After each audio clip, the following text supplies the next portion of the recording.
Good morning on this Sunday, August 14th, and welcome to the Georgia Gang. Governor Brian Kemp and his Democratic challenger Stacey Abrams announced their economic plans for Georgians. Also, a Republican group launches a domestic violence attack ad against GOP Senate hopeful Herschel Walker, who responds to it. And a DeKalb County commissioner tries to delay the permitting process for the new Atlanta police and fire training facility. Alita, Phil, and Martha are here. Bobby Capel is back, filling in for Theron. Welcome back. Thank you. Great to be here. Good. The debate and discussion begin right now. From the Fox 5 studios, the Georgia Gang starts now. Governor Brian Kemp says Georgia has a record surplus of about $5 billion and wants to return $2 billion back to taxpayers. Stacey Abrams says even more can be done with that kind of money. I believe that isn't the government's money. It's yours. And our job isn't to spend it all just because we can. Governor Kemp announced plans for another round of tax rebates, similar to those issued the last few months. Under the proposal, single filers would receive $250. Those filing jointly, $500. The governor is also proposing a property tax break for homeowners as well. Kemp's opponent, Stacey Abrams, was critical of Kemp's plan, calling for the state to use more of its budget surplus to invest in additional education, workforce development, and small business programs. I will use our once-in-a-generation surplus to solve foundational challenges, not buy election year goodwill. It's why I have already proposed that we deliver stimulus checks to Georgians making $250,000 or less, instead of paying off the property taxes of mansion owners and millionaires. Now, Governor Kemp emphasized this is one-time money. He says building new programs with one-time money would only lead to tax increases down the road. Martha, to you first. I guess it's good to be the incumbent when you can give money back to the taxpayers. No, absolutely. It's the power of incumbency. It's the fact that for the last 20 years, the budget's been managed very well. Also, you've got this one-time money that we've talked about for a long time, right? Ever since the CARES Act and all the other things that have happened. So I think it was a good week for Governor Kemp, and I just think that, you know, the Stacey Abrams proposal on casinos, which I know we're going to get to, it's kind of like she was sitting in a room and she said, okay, what can I come up with that'll get me some attention? And it was casinos. We'll get there in a minute. But Bobby, let's talk about her economic plan. Yes, and I actually disagree on that, and so we'll have a great discussion about that. It's coming, I promise. Yes. Yeah, I think economic plan. Look, if you remember back to the 90s on the federal level, when President Bill Clinton reduced the deficit with Newt Gingrich, believe it or not, when they actually had Republicans and Democrats teaming up working on certain together. things. Yeah. They reduced the deficit and they were able to start banking some of that surplus. And then George W. Bush came in and started spraying tax cuts all over the place, which everybody loves a tax cut. But the fact is the deficit started to balloon, and then you've lost your chance to do any of the work you wanted to do, whether it's invest in pre-K, all that kind of stuff. So I think it's important to take a good hard look at where we are and project out where we're going and be sure that we are funding programs that are desperately needed here in Georgia. Phil? Well, these two economic programs are a great contrast between the fiscally conservative Republican approach and giving money back to the taxpayers and Stacey Abrams wanting to spend it on this and that. I think Abrams has been spending too much time at her cocktail parties in Hollywood and New York. She's forgetting there's inflation. People are struggling. The working class of this state, the middle class, the lower income folks, they're struggling with gasoline, with groceries. And so I think we need some money back to the taxpayers. But she says, Phil, you can respond to this. She says that this is only benefiting certain folks, like the ones in the higher income brackets. She has been saying that over and over. No, I tell you what, this is an economic stimulus, and this is why we've had such a great boom with projects. Melita might disagree. Well, huh? I do. Inflation is a global problem, not just in the United States, and yes, it is hurting people across the board, but the tax decrease for the highest income brackets, which Kemp pushed through last time, does benefit the millionaires more than the working class people. The other thing that Kemp is doing is he's talking about all the jobs created, but we also have to look at the cost of those jobs. And when you're talking about jobs that cost hundreds of thousands per job created, then that also puts the tax burden back on the low-paid workers who are filling those jobs. Martha? Look, the tax credits, and he explained that in his press conference yesterday, he got that question. The tax credits that are given don't happen until the jobs are created. And so, you know, look, we have had good economic times, and the real challenge that any incumbent has at a time like this, not just Stacey Abrams, whoever the nominee would have been would have this problem.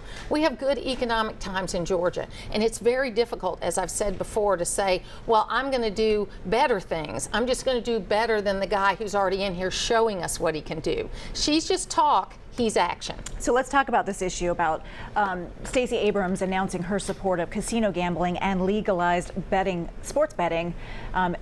These programs would help expand the Hope Scholarship and provide needs-based financial aid. Bobby? I think this is one of the greatest visionary programs she has laid out since she's gotten into public office, and I'll tell you why. This state and the state of Georgia, my wife went to Georgia on the Hope Scholarship. What Zell Miller got going in the 90s has been a wonderful, wonderful program. Stacey Evans ran on it when she ran for governor, expansion of the Hope Scholarship. It's one of the things that attracts people to Georgia when they're raising their family, because they know they have an opportunity to go to college and have it paid for. So the opportunity to expand it for sports betting and casinos, which are all over this country. It's not like they're not everywhere at this point. People can make their own decisions. You guys love to say that, right? You know, I see this as a no-brainer. And her discussion about, you know, working smarter when it comes to leadership in the governor's office, I think this is a perfect example when there's all this partisan bickering to have an actual forward-looking agenda. And Phil, this is about the only way I think gambling will come to be in Georgia is if a governor gets behind the initiative. Well, yes and no, Lori. Let's give some perspective to the viewers. You have to, this is a constitutional amendment that this would require for casino gambling. And so you need 2/3 of the legislature in each house. The legislative leaders really are the key. A governor cannot veto a constitutional amendment. But a governor can sway so what legislation gets under that gold A governor dome. has a bully pulpit. But I just want to be clear Yes, for the viewers as to what's going on here. And I think it was an act of desperation by Stacey Abrams. I agree with Martha. She had to figure out something to be relevant this past week because the governor had such a great press conference. And by the way, the lottery has just collected $25 billion since Zell Miller pushed it through. Yes, we all love the Hope. That's a bipartisan thing. But it's going to be totally up to the legislature as to where we're going to get going with sports betting or horse racing or casinos. Malia. Well, we already have a form of casino gambling that brings the state no money in the boats off the Georgia coast that go out and turn on the gambling machines once they leave the port. And we all know that there's plenty of sports betting that goes on that doesn't generate money to the state. But the other thing is that Georgia is one of the few states which does not have need-based financial aid for students.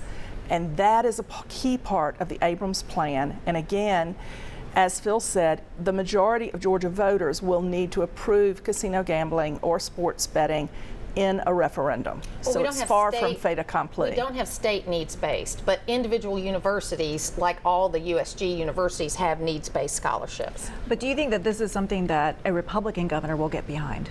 You just have to look at the details, right? Because there's a lot of things that comes along with gambling that, and I'm not totally opposed to gambling. I'd have to see what it says because there's a lot of things that comes along with it that you don't have necessarily with the lottery. With the lotteries kind of spread out among all these convenience stores and locations all around the state. What you'd have with the gambling, with a casino gambling, is certain locations would be chosen, and you'd have to make sure you'd have a lot more openings for organized crime, all of the other bad things that come along with gambling. They're much more heightened with casino gambling. I would have to see the details. Phil, is it time for Republicans to expand the Hope? Well, I think to needs-based, and I think Stacey Abrams had mentioned to C students as well. Right. Well, you know, the division of Zell Miller that you pointed out, Bobby, was not to have it needs-based. It wasn't for the first couple of years. That's right. Now, it was needs-based. And again, it you made a was very good needs-based when it started out. Right, Yes, but then he didn't want it. Well, it's just so much money came in. Well, yeah. Right, and so I'm glad we got that into perspective. Now, I agree with you, though, Martha, that the university system has really stepped up with regard to this, and I want to give them credit. But I think the the majority of Georgians, according to the polls that I've seen, really want sports betting. Yeah, a lot of this is being done illegally, and other state legislators have done it. If that's done separately, I think that could go through. Most Republicans I know, even if they're personally opposed to gambling in the legislature, are for the right of the people to vote if it gets through the legislature. And yes, you're right, we have to have a referendum on it. So I think it's a bipartisan thing. Hope is always going to want to get more money, and I don't think that's a big problem, but we need to focus on it. All right. Well, in fairness, Stacey Abrams did participate with Governor Nathan Deal in the kind of reorganizing of Hope that kept it going. It did reduce the amount of the scholarship, but it's still the best scholarship program in the country. All right, we'll leave it there. Coming up, Republican Senate candidate Herschel Walker fends off attacks from members of his own party. Have a question or comment for the Georgia Gang? Email them at georgiagang@foxtv.com. This week, the so-called Republican Accountability Project launched a nasty attack ad against Herschel Walker. The ad used sound bites of his ex-wife accusing Walker of threatening to shoot her. Bobby Walker said he's glad his opponents are airing this ad because it gives him a chance to talk about mental health, and he has already addressed this. Well, just because he's addressed it once doesn't mean he doesn't have to address it again necessarily in this case. I mean, people are picking their next United States Senator. They're looking at character. They want to know who the man is. This is not somebody who had just a disagreement with his wife. This is somebody who put a gun to her head, apparently, according to her own words. That's fair game to me if you're looking to run for public office, that's going to be brought up. It shouldn't be a surprise. Martha and Phil are just on the edge of their seats. Well, on this but the one. context of it was an interview she did for 2020 that was sitting by his side explaining the help that he got. I mean, the whole context of it. I'm not denying what was said, but it was really kind of a story of redemption as opposed to what it's being played as. I do think that it's a terrible ad, okay? I think Herschel Walker handled that terrible ad probably in the best way that he could. He was calm, cool, collected. He expanded on his story, and that's the only way he hit it head on. So I think that for him, I don't think it's a win, but I think it's at least neutral for the week. Phil, we expected these ads, these attack ads from the Democrats, but these are Republicans. Well, they're rogue Republicans, they're renegades, they really don't have any base in Georgia. The party is very pro-Walker and Trump. It's just trying to get the centrist voters in, as we all know. That's the key to winning elections in Georgia. But I will say this, he is friends with his ex-wife, Cindy Grossman, who they use in the ad. This is old news, it's a smear, it's deceptive, and I think people ought to know that. And yes, Martha's right. This is a story of redemption. Do the Democrats and liberals really want to attack people that bettered themselves and wrote a book about it and are trying to do a self-help for other people? But these aren't the liberals attacking. These they're are the liberal Republicans. They're renegades. They're not conservative Republicans. Melita. Well, I think we'll see more ads along this line between now and November. And Walker did accuse Warnock of putting out the ad falsely. But he talks about having an opportunity to discuss mental health. But as long as he is in controlled environments with scripted speeches and not in more free-form discussions, he's not going to be talking about mental health very much.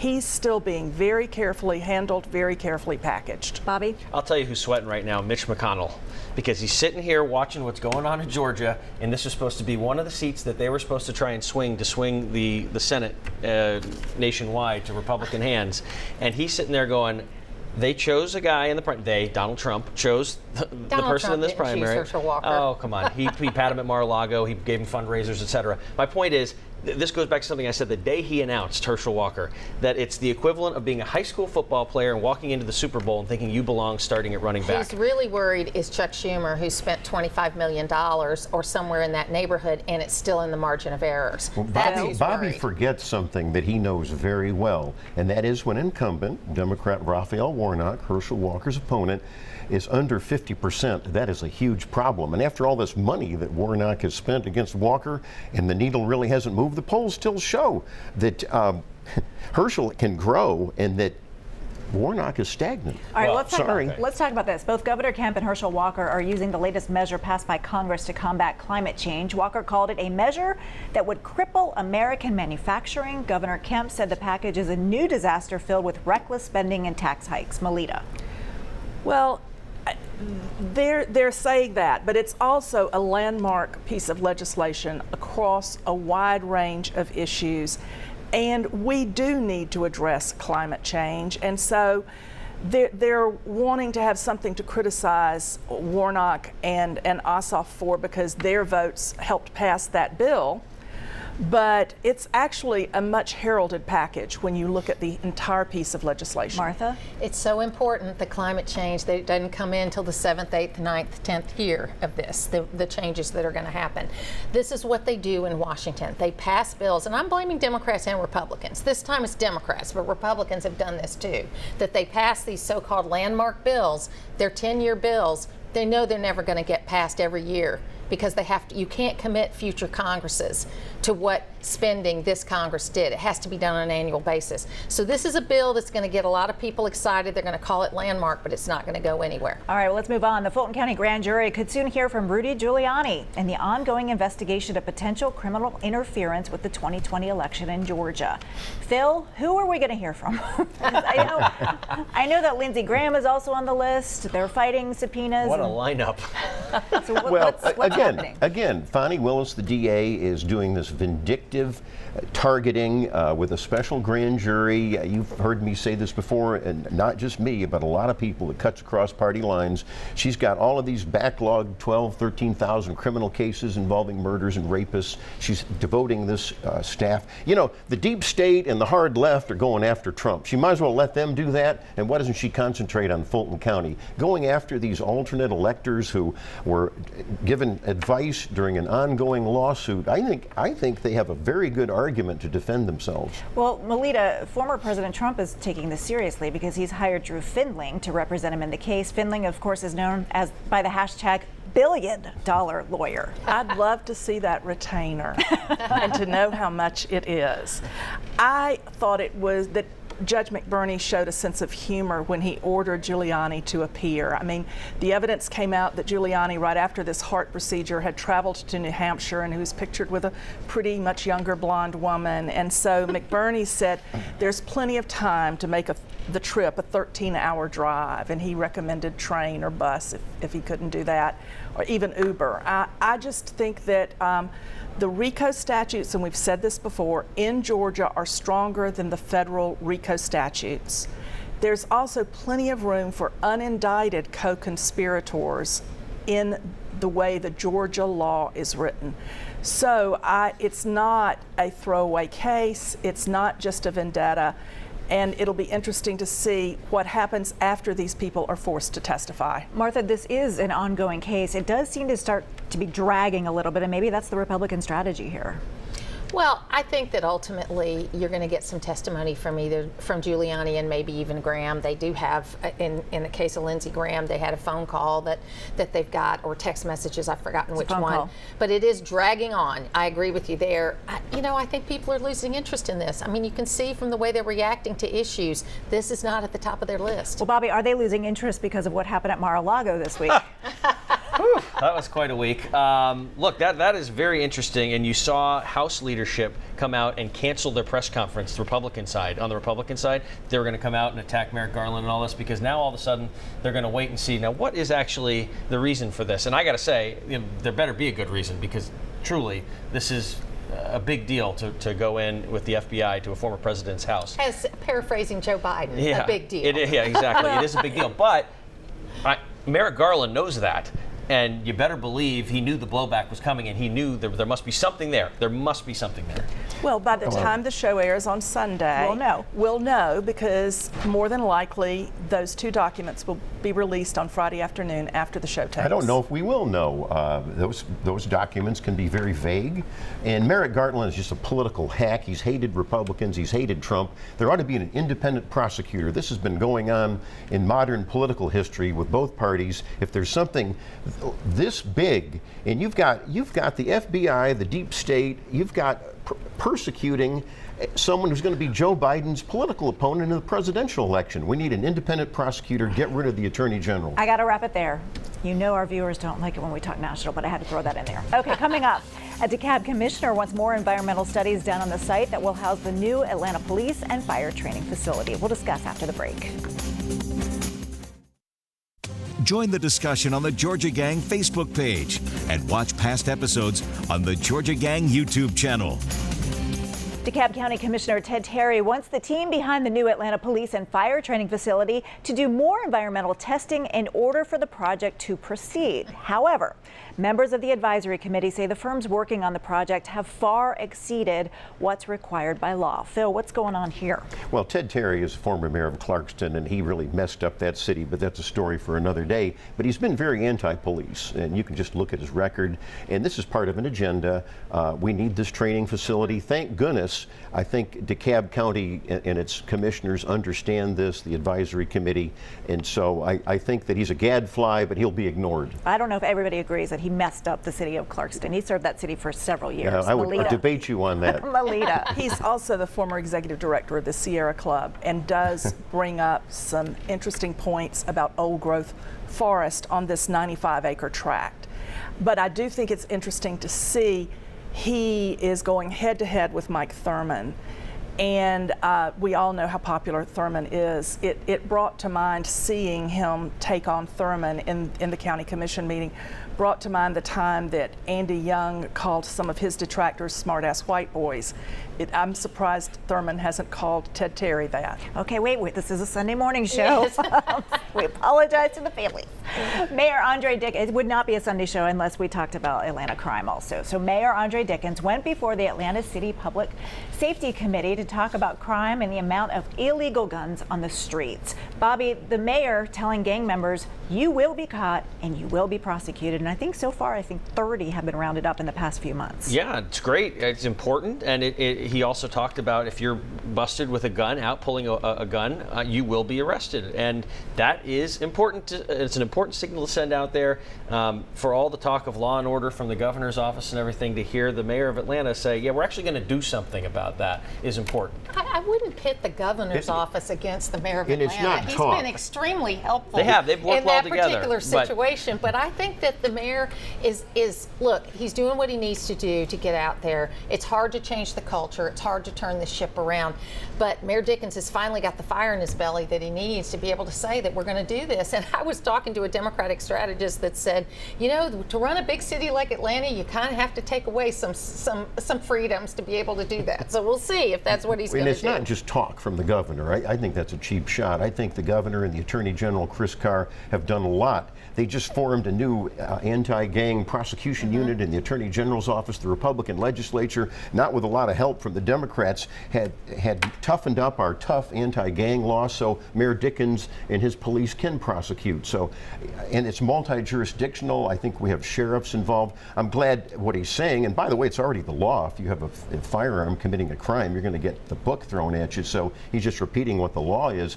I'm glad he's talking this way, but I do think he needs to say a few more things. Due process for police officers who are involved in shooting cases, and let's go after some shoplifters, and let's reintroduce the chasing of felons in the city limits, and don't have the state police do it. And Phil, we should point out the feds are prosecuting, but also DA Fonnie Willis is prosecuting. And that's good. I will give her credit for that. As tough as I am on it. I know, I had to point that out. Melita. Well, we've also got a Republican legislature and a Republican governor who pushed for the ability to carry guns without a permit. And so that set the floodgates open for guns on the streets. There are still background checks for everyone who's buying a gun. Yes, but you know, we talk about the fact that these cars are broken into. These are illegal guns. These the are cars illegal, are broken into and they're stolen by those folks. That's right. So, okay, coming up, winners and losers. Stay tuned, everyone. Time now for the week's winners and losers. My winner is the school where my kids attend. It's Holy Innocents. They had a huge ribbon cutting ceremony for their lower school, the Dorothy Sullivan Lower School. It's a beautiful facility. The kids are all excited, and a big warm welcome to all of the kids and administrators and teachers returning to the school years this year, COVID-free. Let's hope, right? Yeah. Phil, that's in your neck of the woods. So the construction's over for the most part. That's right. Can I just say something about the CDC and COVID? They changed their rules just the other day, and I'm a little little surprised at that. A lot of people are, where you don't have to be quarantined anymore, and if you test positive, the treatment is the same, if they've been vaccinated or not vaccinated. And I feel sorry for those people that have lost their jobs because they didn't get vaccinated. They ought to get back pay and jobs back.